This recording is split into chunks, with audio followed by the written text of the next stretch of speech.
For this beach-themed project, we are going to be focusing on a sunset on the beach.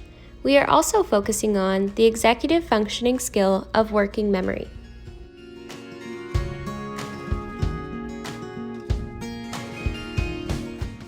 Take in all the colors you're seeing. Remember, for this project, you can get as creative as you'd like. Add whatever silhouette you'd like in your foreground. You can add animals, you can add mountains, an island, maybe even draw a whale tail or maybe a dolphin. Get as creative as you'd like.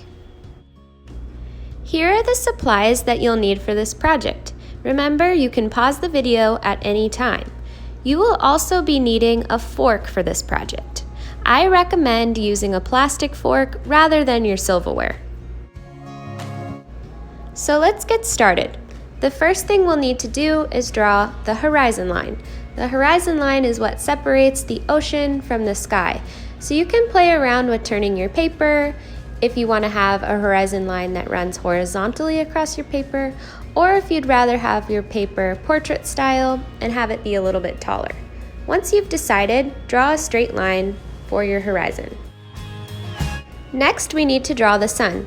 I'm just going to add a half circle above my horizon line. Our sun will reflect into the water a little bit, so it might be a good idea to draw diagonal lines coming out from the sun into the water. That will be painted in yellow. Next, draw a few simple cloud shapes. Starting with my lightest color first, I'm going to use my yellow to paint in the reflection in the water. You'll notice I'm not staying completely within the lines, and that's okay. I'm going to be blending a few colors, so this doesn't need to be perfect. Next, fill in the sun with yellow.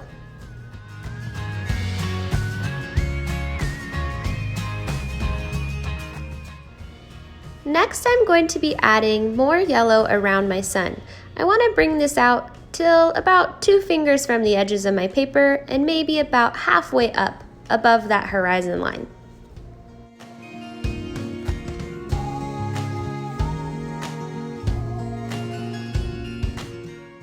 Now this technique we will be using a lot. I am going to be adding a second layer of yellow to make sure that it's wet before I start my blending. You need to act quickly, so add in your second layer and then get ready for your color. Dip your brush in a little bit of orange and then add on top of your wet layer of yellow. You'll notice that you're seeing some of that yellow shining through your color. That's exactly what you want. This is called blending.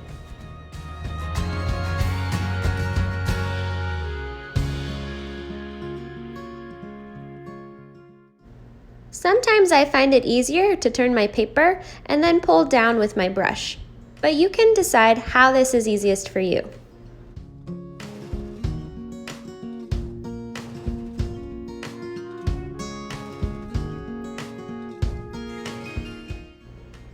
If you can still see your pencil line, it might be a good idea to use either more yellow or more orange and go over your pencil line one more time. Make sure you can still see some of those brush strokes. You don't want it to be over blended and look like one solid color. Now this step is really important. Make sure you rinse your brush and dry it off before you go back into your second layer of yellow. Then add your second layer of yellow to start the same blending process in your sky.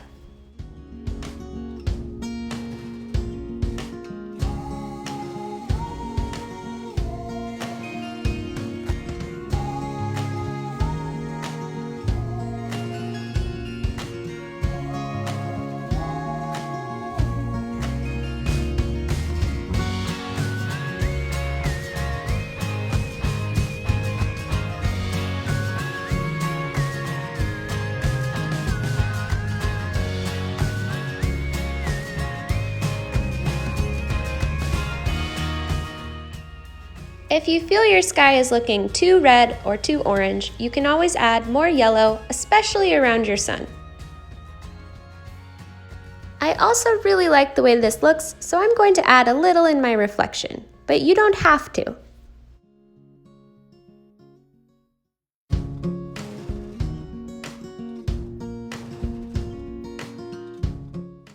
Now with your clean and dry brush, take a little bit of pink or red and paint a little bit over your orange. I'm not painting all the way to my sun. I want to make sure it doesn't look like a stripe, so blend just a little bit with your orange and then around your clouds. Now I don't want this to look like stripes in my sky, so if I need to add a little orange to help blend, you can always add a little bit of orange. Make sure you're only really painting a little bit at a time and not going all the way down to your sun.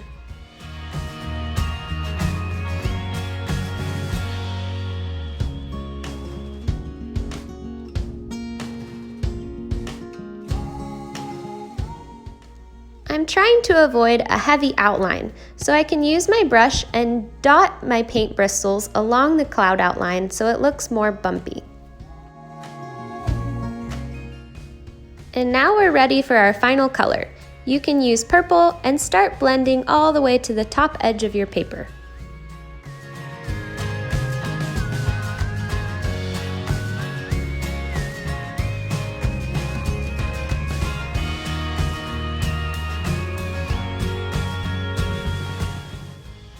We know that the sky reflects in the water, so if you want to take a little bit of your purple, make sure it's not a lot, and paint along the edges of your paper. This might help it look more like the sky and more like a reflection.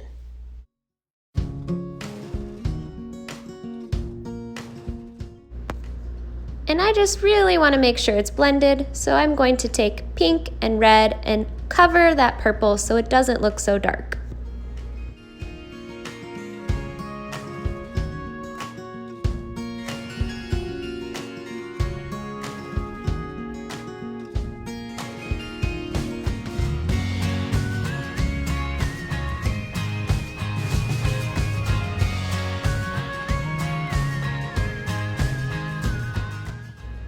Usually in our sunset on the beach, you'll see some dark blues where our sky is poking through, so over our purple, I can add a little bit of blue into the sky.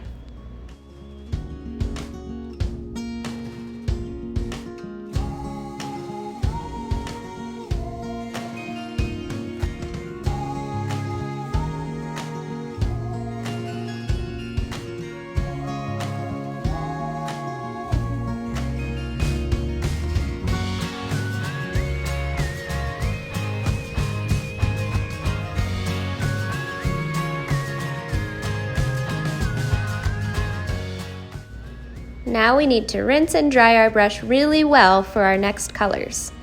If we look at this picture, you can see that we're seeing a lot of different blues poking through the clouds. This is the effect I'm trying to make. So with my dry brush, I can take a layer of blue in the cloud space that I left white paper.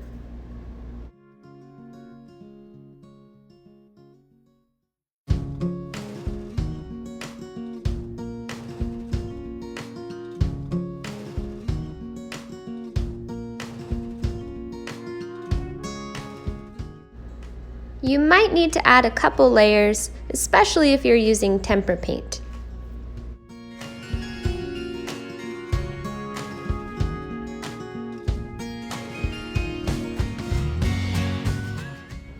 This step is optional, but if you'd like to add another layer of blue, you can. Now while our clouds are drying, I am going to add more pink and red to my ocean. I'm going to be working on our reflection. Make sure if there's any blue showing up in your brush that you need to rinse and dry it really well. For our reflection, I'm going to use a couple different brush strokes. I want to be using horizontal brush strokes for my pink and red, and then I'll also be using some vertical strokes. So with horizontal lines with your brush, you can hold it straight up and down and drag pink and red lines through your reflection.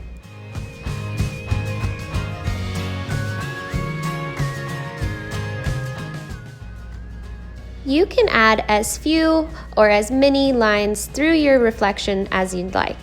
I'll leave this up to you. It might also be a good idea to look at a picture of the ocean and get some inspiration. Now for this next step, you might want to ask a parent for permission first, or just be really careful. Use your finger and paint in your sun with white paint.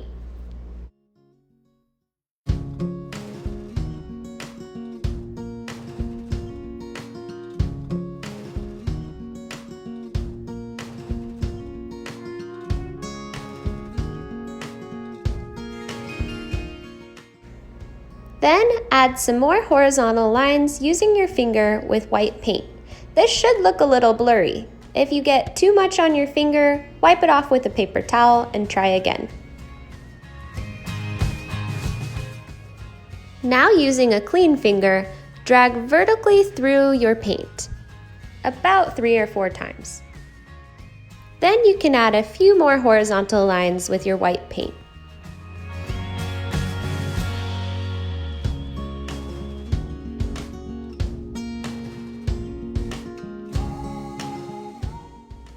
There's not really a better technique for making clouds than your finger. Tap your finger with white paint on the blue to make your cloud shapes. You should sorta still see some of that blue showing through, so it's okay if they're not perfectly white. If you want some brighter areas, add more paint. If you want darker areas, add less paint.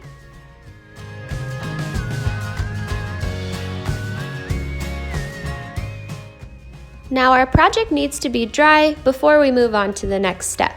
You can use a blow dryer on a low setting to dry your paper, or just let it dry naturally. Then use your pencil to draw your palm trees and any other details you'd like to add in your project. Remember, you can use a reference photo or your imagination for this step. I'll leave all that up to you. This is your time to really get creative. Add as many palm trees as you'd like. Add smaller palm trees in the background, maybe larger in the front, or really just draw anything that you'd like. Next, I am going to be using black paint to paint the silhouette of my trees. You can also use black paint for any of your details too.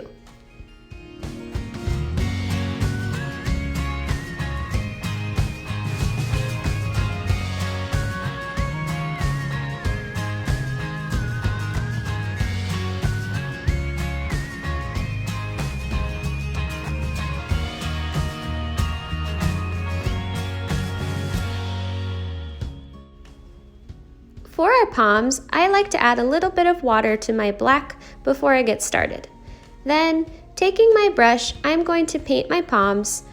I will probably need to add a couple layers before I move on to my fork technique for the palm leaves.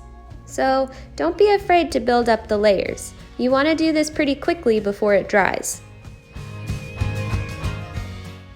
Next, use your fork to drag down through your paint. You don't want to do this too hard and rip your paper, and make sure you're dragging down towards the bottom edge of your paper.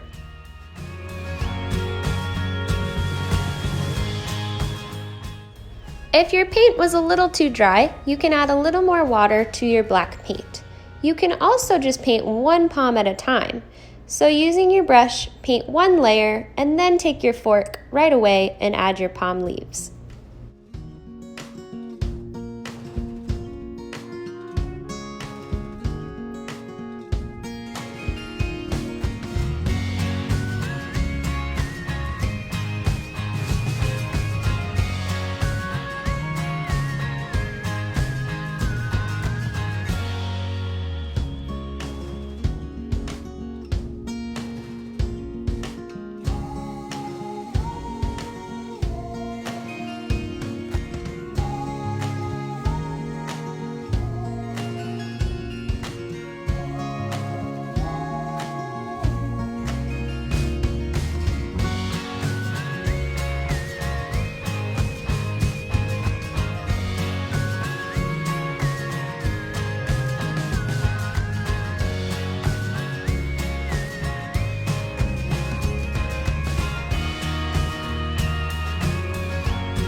I hope you had a lot of fun, and don't forget to share what you made.